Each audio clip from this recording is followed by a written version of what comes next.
welcome back muli dito sa ating YouTube channel. Naway nasa mabuti po kayong kalagayan kasama ang inyong mga mahal sa buhay.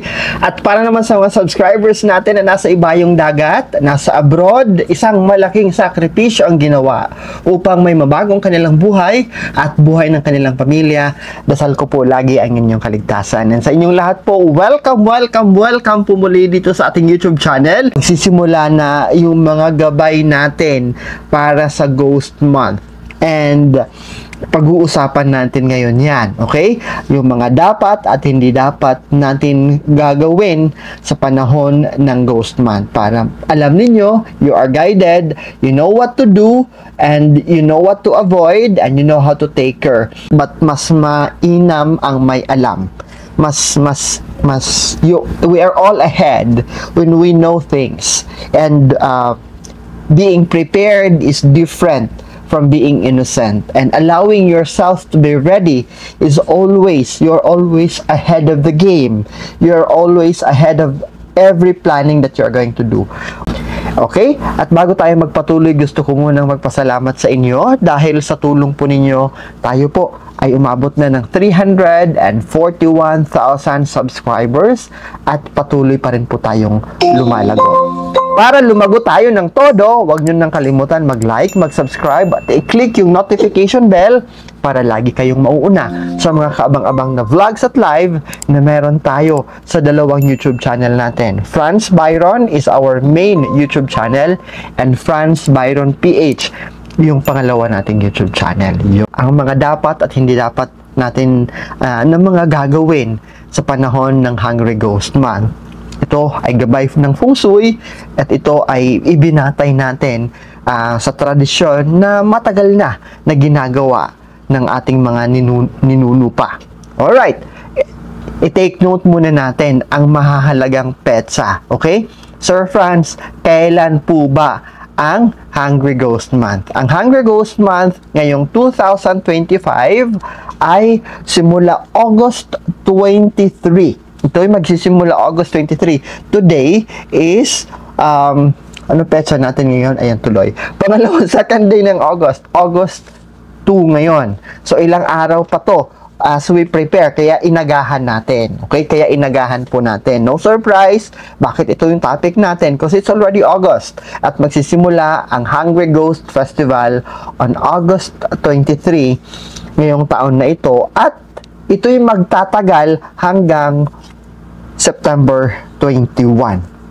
Okay? Ito'y magtatagal hanggang September 21. So, naka-flash na po sa screen ninyo ang petsa na kailangan ninyong i-take note. At ang petsa na paalala po sa inyo that you have to be careful about. Simulan natin sa mga dapat nating gagawin. Isa na dito ay ang pag-aalay ng pagkain, offering. That's why the word is hungry, gutom na mga kaluluwa, Hungry Ghost Month. At ang pag-aalay ng pagkain will actually merit us. Okay? Kung ano ang, ito tindaan nyo po ito. Hanggang ngayon, dala-dala ko to, sabi ng papa ko, na sa kabilang buhay na, give value to the soul ng mga mahal natin sa buhay. Dahil sila ay tutulong. By the time na hihingi tayo ng tulong, ito sila ay tutulong. In fact, there is a good merit po There is a good merit. Ibig sabihin, hindi ibig sabihin na I am pushing for you to do this dahil sa may reward. But take note po that pag magpakain tayo ng gutom, may reward, di ba tayong natatanggap?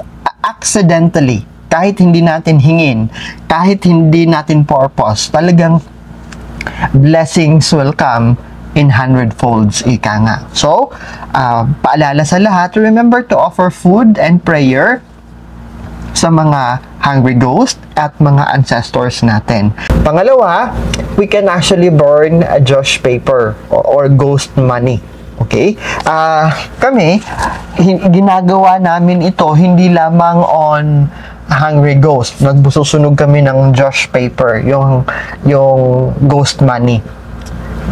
Sinusunog namin ito every Holy Week. Nagsusunog kami ng maraming Josh paper. Okay? It is an important ritual because we provide sa mga gumagala na espiritu na ito, and sa mga mahal natin sa buhay, we parang nagpapabaon tayo sa kanila. That's the purpose of it, the ghost money. Pinababaunan natin sila, okay? So, I am going to do a ghost money burning in offering ng mga VIP YouTube members natin, okay? So, ibig sabihin, kasama ko, as I do the offering, isasama ko right away, right then, sa offering na yan, yung mga YouTube members natin. Napakahalaga na sa period, okay? Period of Hungry Ghost ay magiging magalang tayo. Magalang tayo sa mga offering na makikita natin dyan on public spaces.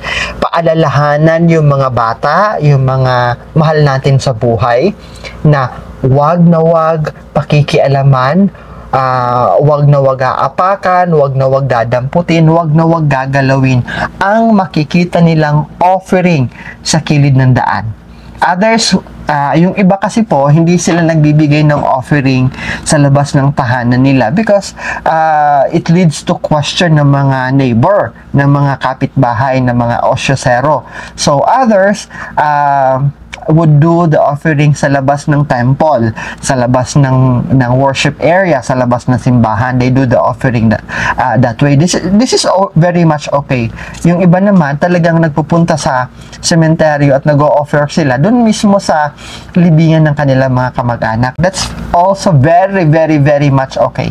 It has the same effect. Okay, natin gagalawin, wag nating pakikialaman, igalang natin yung mga inaalay ng mga mahal natin para sa mga mahal natin sa buhay, yung inaalay ng mga ibang tao sa labas ng kanilang tahanan. Bakit po ba, Sir Fran, sa labas? Sa labas, ito dapat yung gabi po yung offering. When you do offering, do it at night kasi mas malakas sila, mas gumagala sila at night. It should be under the sky. Dapat yung walang bubong talaga. At huwag sa loob ng tahanan, or else you are inviting the ghost to enter into your house, at ayaw natin yan kasi baka tumira sila dyan at magtagal, and they are going to create a distraction sa loob ng pamamahay ninyo. Distraction, kasama na dito yung magiging magulo yung pagtira ninyo, maraming away. That's one, mararamdaman nyo yan. Pangalawa, na distraction na dulot nila, magkakaroon ng sakit, masakitin yung mga, kung hindi ikaw, yung mga kasama nyo sa bahay. Okay? So, when you do the offering, do it outside. At ikaw naman, na nakakita ka ng mga offering sa labas, huwag itong gagalawin, huwag itong pakikialaman. Make sure that we offer also insinsong kandila. Okay? Ngayon, kung ayaw nyong mag-offer ng pagkain, wala kayong time, wala kayong hagdahol sa oras, at many reason, at least naman lang po, insinsong kandila, okay? Because para sa kanila, para sa mga ghost na ito, nagpapatatag sa kanilang kaluluwa itong mga offering natin ng insinsong kandila, okay? At madadala ito nila as they go back home sa kanilang pagbalik kung saan dimension sila napapabilang. Okay? So, sa mga gumagala sa panahon ng Hungry Ghost Month, sila ay magiging maligaya, tuwang-tuwa kung makakakita sila at maaamoy nila yung mga offering natin na insinsong kandila. Kasi ibig sabihin dun para sa kanila, ang mensahe nito para sa kanila, ginagalang, inaalala, at minamahal natin yung mga mahal natin sa buhay. That's the meaning of that one. We can light actually lanterns na pinalulutang sa tubig. Kasi di ba sabi ko kanina na yung malakas at mas marami sila doon sa body of water. It could be a river, it could be a dagat, it could be a creek. Mas marami sila doon. So, pwede tayong palitawin natin yung lantern. Alam na yung may bulaklak, tapos may kandila sa gitna. We can do a certain offering like that, okay? Like that, para they will be guided and they will not be distracting us. Doon yung attention, doon yung magiging focus nila sa offering na ibinigay at inalay natin para sa kanila. Sa mga kababayan natin na nasa malayo, of course, hindi nyo ito kayang gawin, but you can send people, you can finance them. Na i-repaint ninyo yung mga libingan ng mga mahal ninyo sa buhay, palinisan ninyo, o kung kaya kayo mismo, mas mainam na bisitahin ninyo yung mga libingan ng mga mahal ninyo sa buhay. You make offering, you clean their area. Okay? Napakahalaga yan. It will actually give a good, very, very good merit sa mga tao at sa lahat ng mga mahal sa buhay ninyo. Okay? So, this is an opportunity actually. This is a great opportunity that we remember the souls, and at the same time, we show to them through a gesture na bibisitahin natin sila at lilinisin natin, ipinturahan natin, pagagandahin natin yung mga grave site, yung pinaglagakan sa kanila, yung pinaglibingan nila. Yun. Maganda ang mga charity works. Maganda yung mga pagkakawang gawa on the Hungry Ghost Month. Okay? Ito yung magandang panahon, magandang opportunity that we donate sa mga charity works, gumawa ng mga mabubuting gawain, because when you do it during the Hungry Ghost, pinaniniwalaan na it will bring good luck to you, sa iyo mismo, na gagawa nito at sa mga kasama mo at sa pamilya mo. Okay? So, pwede kayong as simple as magbibigay ng tubig sa mga construction worker, magbibigay ng mga snacks sa mga construction worker, sa mga street cleaners natin. That will give a reward. Yung hindi nyo mga kilala. Okay? O di naman kaya pupunta kayo sa bahay ampunan, o di naman kaya sa hospital ward ng isang pampublikong hospital at mamimigay kayo ng mga pagkain, both sa pasyente at sa mga nagbabantay ng pasyente. Nako, napakalaking biyaya ang darating sa buhay ninyo because of that charity event na pwede nyong gawin, charity work na pwede nyong gawin on a Hungry Ghost Month. Another, nagbibigay tayo ng gabay. Binibigay natin at pinaalam natin sa inyo kung kailan ang Hungry Ghost Month at kailan ito magtatapos, kailan ang simula, ano ang mga pwede at hindi pwede gawin para maging handa, hindi para manakot. Napakahalaga po na panatilihin natin ang positibong disposisyon sa buhay, ang pagiging magalang, ang pagkakaroon ng positive attitude patungo sa mga kaganapan, sa mga festival, sa mga offering, kahit hindi mo ito naiintindihan, kahit hindi mo ito napapractice, respect and be positive sa anumang nakikita natin. Uulitin ko, what you plant towards the cosmic, what you plant towards sa mundong ibabaw na ito, ay iha-harvest mo rin pabalik. If you plant hatred and then expect, you are going to harvest hatred. If you plant respect, asahan mo na igagalang ka rin. Ganun lang yun eh. Life is not a one-way ticket. It's a two-way traffic. Para makatanggap ka ng paggalang, matuto kang gumalang. Ganun lang naman yun, di ba? Upang gantimpalahan ka, maging instrumento ka ng kabutihan. Magtanim ka ng kabutihan sa iba't ibang oportunidad na pwede mong gawin. Isa pa sa mahalaga ay ang pagbibigay daan para sa mga kaluluwang gumagala. Okay? Halimbawa, may talagang wala kayong ibang petsa. Okay? Wala kayong ibang petsa for the hungry. Talagang pasok na pasok sa Hungry Ghost. Ito yung magsisimula August 23, di ba? Matatapos August 21. Pasok na pasok yung Hungry Ghost. May debut, o may kasalan, o anong activity man yan. Okay? O di naman kaya you join a concert, o may activity talaga kayo. Alam nyo po ba, ang pinakamainam na gagawin ninyo, always maglaan kayo ng bakanting table, bakanting upuan, o bakanting mesa, sa may sulok front, sa may medyo harapan, hindi yung nasa pinakalikod, but medyo front, pero nasa pinakagilid, nasa pinaka-corner. Okay? Because hindi tayo gagalawin ng ibang mga espiritong gumagala dahil ginalang natin sila, inacknowledge natin na nandyan sila, di ba? Talaga naman, whether we accept it or not, tanggapin man natin o hindi, hungry ghost man o hindi, alam natin na hindi lang tayo na mga mortal ang nakatira sa ibabaw ng mundo. Lalong-lalo na, mas lalong-lalo na sa panahon ng Hungry Ghost Festival. Okay? So, para hindi kayo guluhin, walang disgrasyang mangyari, hindi kayo gambalain, walang negative energy na mangyayari, maglaan tayo ng table, ng mesa at upuan para sa kanila. Sa mga may-ari ng restaurant, sa mga may-ari ng kainan na nag-ooperate on the night time hanggang sa gabi, di ba? We have the dinner time. Diyan tayo maraming benta, di ba?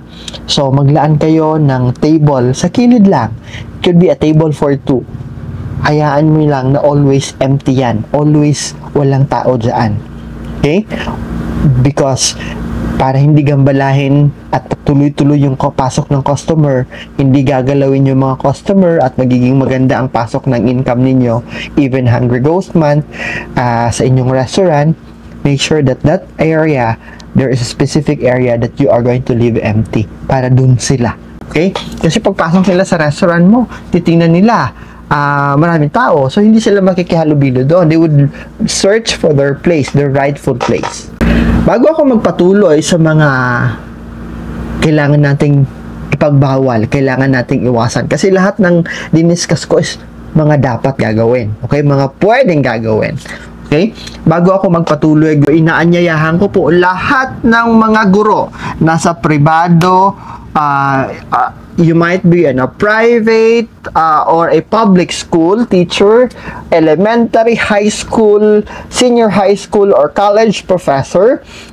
Invited po kayo nito para sa National Seminar Workshop for all teachers and school leaders. Meron po itong CPD units.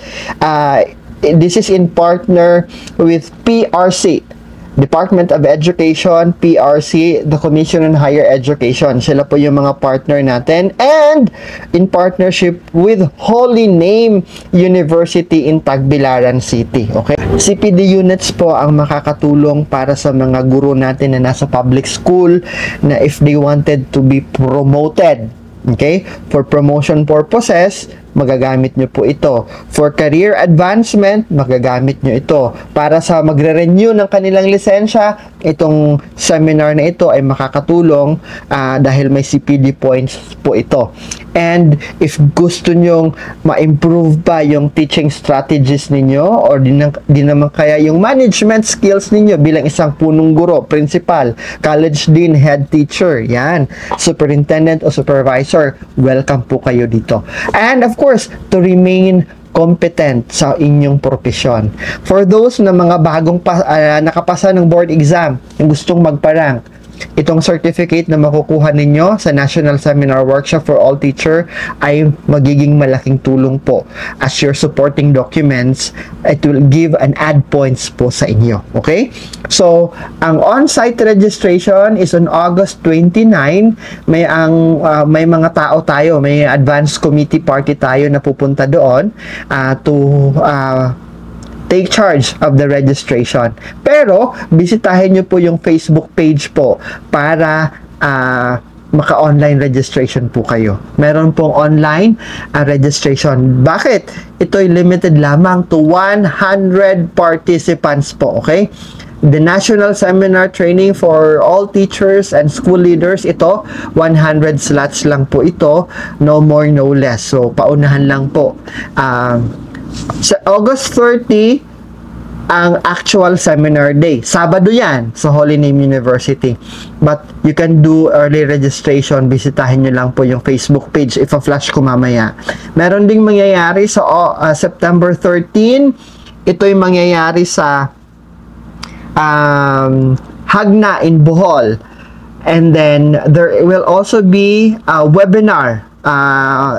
Lahat po na pwede makasali kasi kung kulang kayo sa budget, hindi kayo makapunta in person, you can attend a webinar. So puntahan nyo lang po yung Facebook page. Ipa-flash ko mamaya. And sa Tacloban City, mayroon din po tayo sa huling linggo ng September ito yung mangyayari sa Leyte Normal University. October, meron tayo National Seminar Workshop for All Teacher. Ito yung mangyayari sa Southern Leyte State University. Ayan. At marami pa tayong naka-line up ng mga venue, iba't ibang lugar sa Pilipinas. Kasi, the National Seminar Workshop for All Teachers and School Leaders ay iikot sa buong bansa po. Okay? Ito yung iikot sa buong bansa. We started in the Visayas because we have the working committee ay nanggagaling dito. Okay? Yan. And, sa mangyayari, bisitahin nyo po yung Realizing Opportunities, Nurturing Achievers or RONAS Training Center na Facebook page po para sa karagdagang kaalaman at para sa early registration, makikita nyo doon, at para sa mga announcement sa darating pa ng mga seminars. Ulitin ko, this is a PRC accredited seminar, may CPD points po ito, kabalikat natin, partner natin si Holy Name University. Ang training na ito is also accredited by CPD Group of London. Partner tayo ng Philippine Association for Teachers and Educators. And at the same time, meron itong DepEd Advisory in support with the Department of Education. In fact, nag-email po sa akin mismo ang opisina ni DepEd Secretary Sunny Angara. Nagpadala siya ng video message of support sa gaganaping National Seminar for All Teachers and School Leaders. Okay? So, maraming salamat po. Let me take advantage sa ating butihing kalihim ng Department of Education. Maraming salamat po, Secretary Sunny Angara po. And there will be more. Okay? We have a very competent speakers na sa certificate po, sabihin nyo po sa mga kakilala nyong guro o kayo mismo na guro, ang certificate, ang magre-reflect doon, 3 days ang nangyaring seminar, but actually, in actual, isang araw lang po yan, and then there will also be an online na sasagutin ninyo via Google Classroom. This is to support yung mga teachers natin na nasa malayo. Dumako naman tayo sa mga dapat iwasan o yung mga don'ts, okay? Isa sa mahalaga na dapat natin pakatandaan pag nasa panahon tayo ng Hungry Ghost Month ay iwasan natin na gumala sa gabi at aabutin tayo ng madaling araw. Iwasan natin ang paggala sa gabi. Okay lang if kailangan yung lumabas for work, that's fine. That's very much okay. Wala tayong dapat ipagpangamba dyan. Mag-ingat lang tayo, mas mainam, mas maaga kayo umalis sa tinitirhan ninyo, sa bahay ninyo. But kung magpa-party kayo, mag-hangout kayo sa labas, iwasan nyo po ito and pupunta kayo sa mga crowded and noisy places. Naku, ang dami nila doon. Bakit? Kasi makikita nila, attracted sila sa ingay. Attracted sila sa maraming tao. Ito mga ghost na ito, okay? And pakatandaan na mas malakas, makapangyarihan at very active ang mga gumagala na mga espiritu tuwing gabi. Kaya pinapayuhan ko po, in as much as possible, go home early at iwasan ang gumala tuwing gabi. Another, iwasan po natin ang paliligo sa gabi, night swimming. Dagat man yan, ilog man yan, swimming pool man yan, kahit saan. Kaya maririnig ninyo, sa loob ng Ghost Month, marami kayong maririnig na balita about nalunod. It could be on a daytime, even on a daytime may mangyayari ito. And lalong-lalo na on the night time. Kaya, iwasan natin na iwasan ang disgrasya, wala namang mawawala, okay? Iwasan ang disgrasya, wag na tayong mag-night swimming. Wag na tayong maligo. Sa swimming pool man yan o sa dagat, lalong-lalo na kung gabi kasi mas maraming gumagala at mas malakas sila sa tubig mismo. Sinabi ko na to kanina, iwasan ang pagsi-selfie at pagpi-picture-picture, lalong-lalo na sa gabi. Kasi you are inviting bad luck, okay? You are inviting bad luck and you are distracting, lalong-lalo na kung yung camera ninyo ay may flash. Iwasan nyo po yan na magpipicture-picture kayo, lalong-lalo na gabi plus nasa labas pa kayo. Okay? Iwasan natin na magpapapansin tayo, mag-iingay tayo Kasi you are attracting gumagala na mga kaluluwa on a hungry season, hungry ghost month season. Kaya, doing whistle, maingay kayo sa labas, nagkakantahan sa labas, ano pa ba? Because you are attracting them. Mas lalo mo silang pinalalapit, mas lalo mo silang ini-invite. At the worst is, what if, kasi hindi mo sila nakikita, sasama sila sa loob ng inyong tahanan. Iwasan din natin, sinabi ko na to kanina, galangin natin yung mga offering. Wag na wag itong aapakan, wag na wag itong sisiraan. Wag na wag itong didistorbohin, at wag na wag itong i-disrespect. Yung mga makikita natin, bulaklak man yan, sinindihan na kandila, sinindihan na insinso, tubig man yan, pagkain man yan, wag na wag nyong aapakan, wag na wag nyong pakikialaman. Let it be. Hindi ka naman ginagalaw niyan. Hindi naman ito nakakaabala sa inyo. Okay? Iwasan din natin na magsuot ng mga matitingkad na kulay tuwing gabi. At iwasan lalong-lalo na, di ba? May mga company shirt tayo o mga school shirt tayo na andyan, ang laki-laki ng mga pangalan natin. Iwasan natin yan ha, na may identity yung suot natin na damit. Iwasan natin yung masyadong matingkad na damit tuwing gabi. Avoid natin yan. Because you are attracting, uulitin ko, you are attracting the spirit.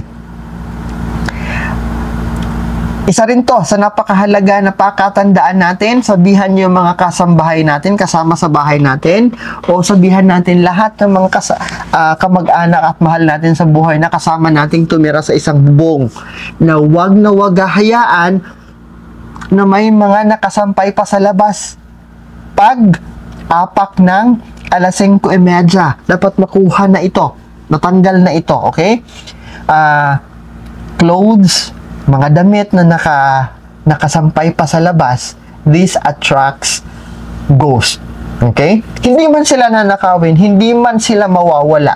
Okay? But paglalaroan ito ng mga gumagala na espiritu. At dahil hindi natin nakita, hindi natin alam, sinuot natin. Alam, ano ba, Franz, ang mangyayari pag sinuot? Unang-una, hindi lang kayo mamalasin, but you are prone sa pagkakasakit.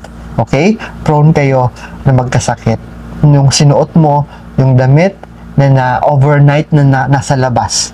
Towel. Tanggalin natin yan, yung mga nakasampay-sampay-sampay dyan sa labas. Kapote, helmet na nasa labas. Itago, ipasok sa loob ng tahanan. Para hindi ito paglaruan, hindi ito pagdiskartehan ng mga gumagala na espiritu. And by the time na gagamitin natin, ayun, yung energy na nadala nila, negative energy na nadala nila, mapapasa sa atin, matatransmit sa atin na magdadala ng kamalasan, paghina ng negosyo, worst is, pagkakasakit. Okay? Iwasan natin ha, yung petsa na mga na ibinigay ko kanina, from August 23 hanggang August 21, iwasan natin ang pagdilipat ng tahanan, moving to the new residence, moving to the new house, at kasalan. At iba pang mga malakihan na mga life events, iwasan natin yan, okay? Lalong-lalo na if yung mga party ay mangyayari sa gabi. Because marami ang gumagala, instead of siswertehin yung bagong kasal, nako, magkakanda malas-malas. Alam niyo po ba na may kakilala ako, sumusubaybay pa naman siya sa feng shui. Pero, what had happened is, nagkaroon siya ng business opening on a Hungry Ghost months. Nasa loob mismo ng petsa ng Hungry Ghost yung kanyang business opening. Alam niyo po ba, hindi po nagtagal ng 1 taon, yung kanyang restaurant at bar, ayun po, nag-close po. So, kung ayaw ninyo na malasin at magtapos at maging magulo ang pagsasama ninyo bilang mag-asawa, please, don't and avoid na magkakaroon kayo ng kasalan sa loob mismo ng Hungry Ghost ng mga days. At the same time, yung paglipat ng tahanan, okay? Instead of kayo-kayo lang yung titira doon, meron ng ibang titira at kasama sa inyo, that will lead na magiging magulo kayo, awayan, hindi pagkakasunduan, kulang ang pera, kulang ang pagkain, ayan. Yan ang epekto nito if may sumaman na hungry ghost sa bago nyong nilipatan, sa bago nyong apartment, sa bago nyong titirahan. Iwasan din natin kung maaari na pumatay ng mga insect sa paligid natin, okay? Kasi pinaniniwalaan that, di ba, butterfly, pag may nakikita tayong butterfly, pumapasok sa isip natin yung mga mahal natin sa buhay na nasa kabilang mundo na.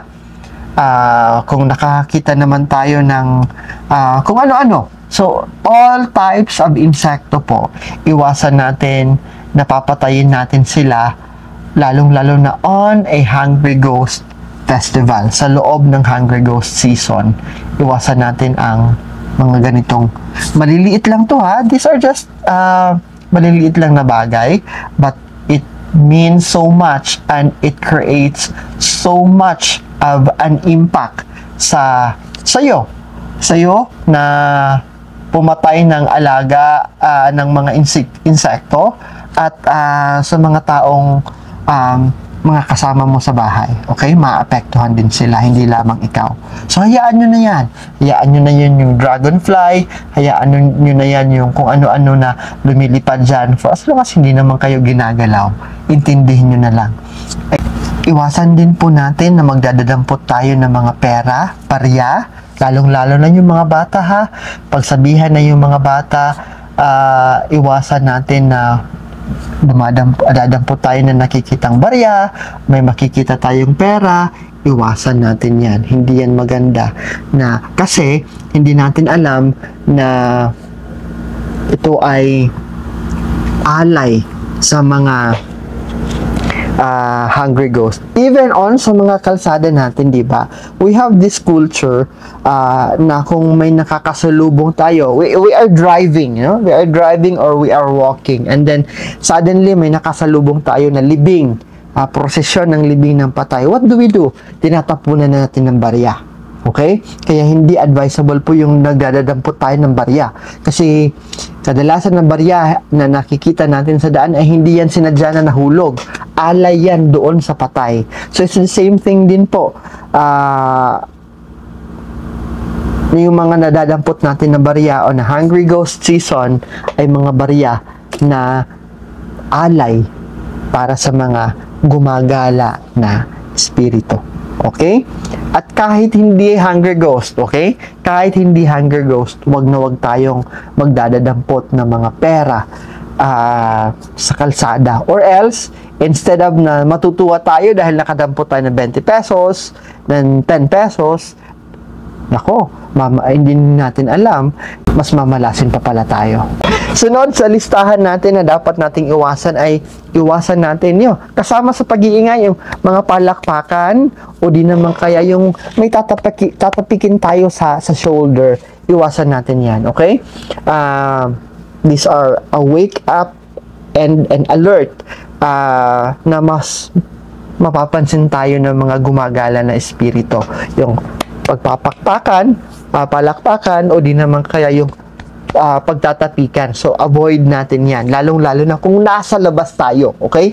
Kung nasa labas tayo, avoid natin yan. Kasi, we are attracting this spirit na nag-ikot sa mga ginagawa natin. Okay? So, iwasan natin yun. Siguro, madali lang naman yun.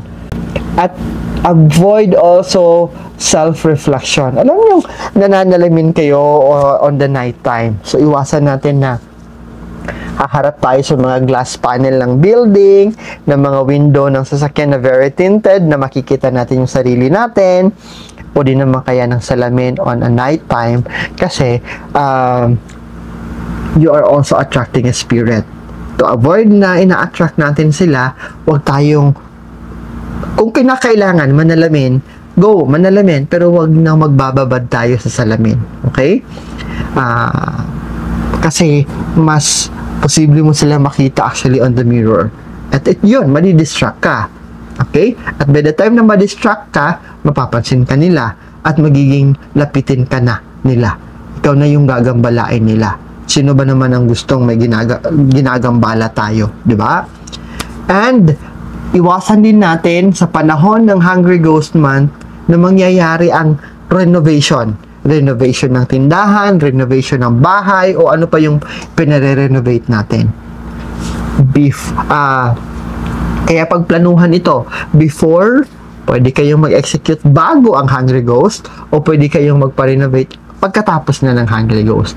Mas mainam yon kaysa gagawin nyo ito on the Hungry Ghost season. Iwasan din natin na may natatapon na mga toyo, na mga sauce, na mga gravy, na mga ketchup. Okay? Kasi agaw pansin ito para sa kanila, ha? Agaw pansin ito sa kanila, and that will actually lead na susundan ka nila kasi nag-agaw pansin ka sa kanila. So, as much as possible, iwasan natin ito. Ngayon, kasi panahon na ng tag-ulan, panahon na ng bagyo at habagat, minsan umuwi tayo, nakabitbit ng payong, okay? Pagkadating natin sa gate, tiklupin na natin agad yung payong. At wag na hayaan na yung payong na yan ay nakabukas hanggang pumasok ka ng inyong tahanan. Okay? Wag na papasok tayo ng ating tahanan na nakabukas pa ang mga payong. Why? Because as they can see you bringing an umbrella at nakikita nila na umuulan, they would preempt na, ay, kailangan natin ng shelter. Kailangan natin ng shield from the rain. So, sisilong yan sa'yo, sasama yan sa'yo. Okay? Para hindi sila tumuloy-tuloy sa inyong tahanan, iklupin nyo na, isarado nyo na yung payong, sa gate pa lang kayo bago kayo pumasok ng inyong tahanan. Okay, wag na mag-aalay ng dasal para swertehin sa panahon ng Hungry Ghost, and at the same time, wag na magdarasal tayo sa mga kamag-anak natin na sa kabilang dimension na para humingi ng tulong. Nope, iwasan natin yan, nahihingi ng tulong sa mga kamag-anak natin na namayapa na sa panahon ng Hungry Ghost, okay? So, irespeto natin sila. So, what you can do is visit them, give offering, give a prayer, but not, okay? Nahihingi ka ng swerte, hihingi ka ng more blessings sa mga kamag-anak natin na sumakabilang buhay na. At bago ako magpatuloy, gusto ko munang magpasalamat sa inyong lahat at kumatok na rin po sa inyong mga gininto ang puso. Tuloy-tuloy po ang pamimigay natin ng school bag o bag ng pag-asa para po sa inyong tulong at donasyon. Ay you can send it through our RCBC Peso account, nandyan po sa screen niyo, BPI Peso account, nandyan din po sa screen niyo, at GCash number. Para sa mga nasa abroad and you need dollar account, yes, I can provide that to you. Mag-message lang po kayo sa akin. Ito ha, napakahalaga. Pakatandaan po ninyo na ang Hungry Ghost Festival ay panahon ng paggalang at pag-alala sa mga yumao nating mahal sa buhay at para sa mga yumao na wala nang nakakaalala sa kanila. Ganap mo na sundin ang mga dapat at hindi dapat. Mas mainam kung masusundin ito.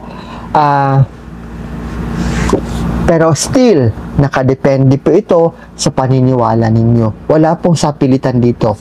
You have been informed, it has been shared, para mas maagap, handa kayo. Pero hindi ito sa pilitan. Depende na lang po ito sa inyo.